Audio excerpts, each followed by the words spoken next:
Right, how's everyone doing? Good, I hope. I just want to make a quick video about the Atari VCS, right? Recently, adventure for the Atari 2600, right?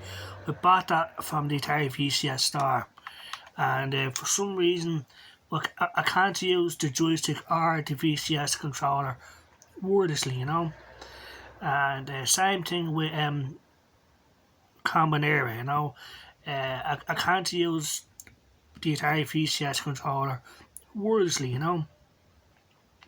So we checked the firmware. See, I told Atari I've been having trouble, and they told me to make sure the Atari VCS firmware is at the latest version, and make sure the controllers, both of them, the joystick and the controller, are updated to the latest firmware, and they are.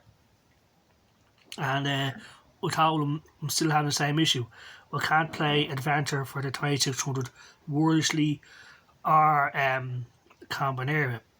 So they told me to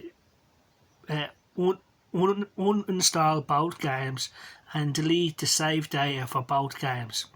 Then connect the VCS controller and the VCS joystick into the USB ports with the USB cables. Then reinstall the games and start the games.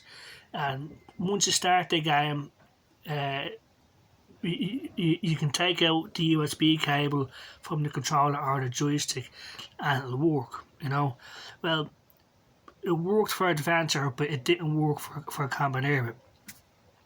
So we sent them back another message saying it worked for Adventure on the 2600, but it didn't work for Combinera. So I'm waiting for them to respond again, So I think Atari have to update the firmware of the system and the controllers, because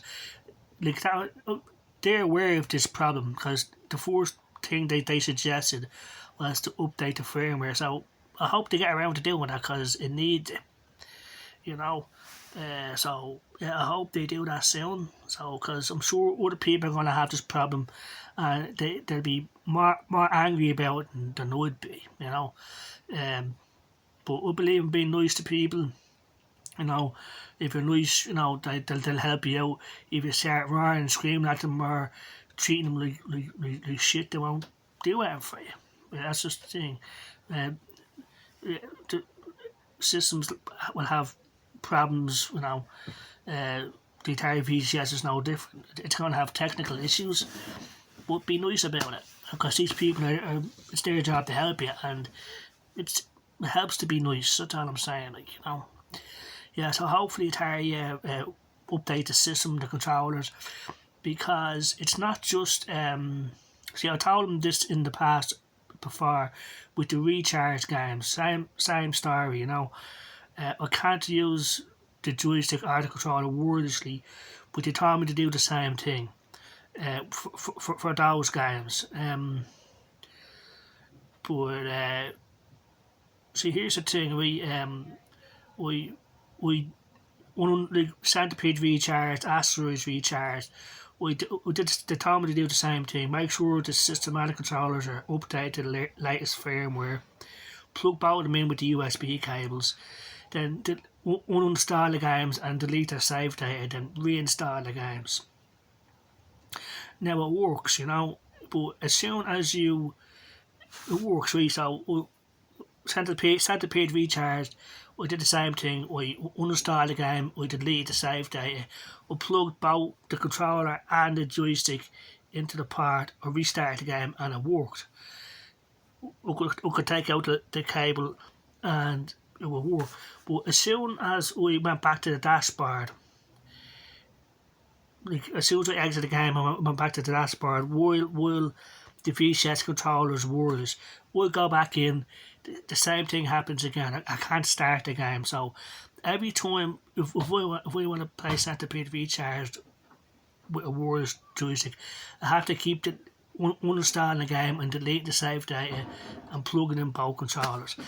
That's annoying. And I shouldn't have to do that, but that's the only way to get it to work until Atari update the system and the firmware. And now they're aware of this because that was the first thing that they told me to do. So if anyone out there is having issues like I've had with Adventure for the 2600, Combinera and the Recharge games, if your controller won't work wirelessly or your joystick, they're the only tips at the moment that will get it to work. But like I said, every time you do it, you have to keep uninstalling the game, deleting your save data, plugging both of them in with the USB cable, then reinstall the game, start the game, then you can take out the that's the way it is. So in my opinion, until Atari fix this issue, just play the games word like I do, you know. So it's to me it's a minor annoyance, but to other people this would be, you know, a lot of shit really, like, you know. And they pay a lot of money for the system and the games, and they can't even use the controllers wirelessly. But like I said, to me it's just a minor problem, and we understand things have fucking technical issues, and my advice to people out there is just be nice to people, especially people that work in a customer service at Atari or whatever, because no one's been shouted at or told this and that. It solves nothing. So anyway, that's just want to make a quick video about that, you know. Just for me personally, it's just a minor problem with the Atari VCS. So I hope everyone has a good day out there. Take care, bye bye.